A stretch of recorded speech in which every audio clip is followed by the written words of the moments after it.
তুমি কি জানো লেজেন্ডারি সানিন, জিরায়া, সুনাডে, উরুচিমারু তারা কিন্তু নারুটো অ্যানিমের কোনো ক্যারেক্টার কোনোদিন ছিলই না।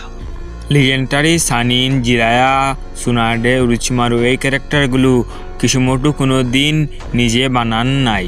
তিনি এই ক্যারেক্টারগুলো জাপানের বিখ্যাত লোককথা the tale of Jiraiya the gallant থেকে ইন্সপায়ার্ড হয়ে এই ক্যারেক্টারগুলো নারুটোতে নেওয়া হয়েছে। সেই লোককথায় জিরায়া সেমন করত ব্যাংকদের এবং সুনাডে সেমন করত স্লাগদের এবং তাদের শত্রু ছিল উরুচিমারু, যে সাপ নিয়ন্ত্রণ করত এবং সাপেদের সেমন করত। সেই লোককথা থেকে ইন্সপায়ার্ড হয়ে আমাদের নারুটো অ্যানিমেতে তাদেরকে আনা হয়।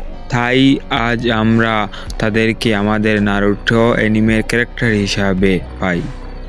ভিডিওটি ভালো লাগলে চ্যানেলটিকে সাবস্ক্রাইব করো এবং ভিডিওটিকে লাইক করে একটা কমেন্ট করে যাও।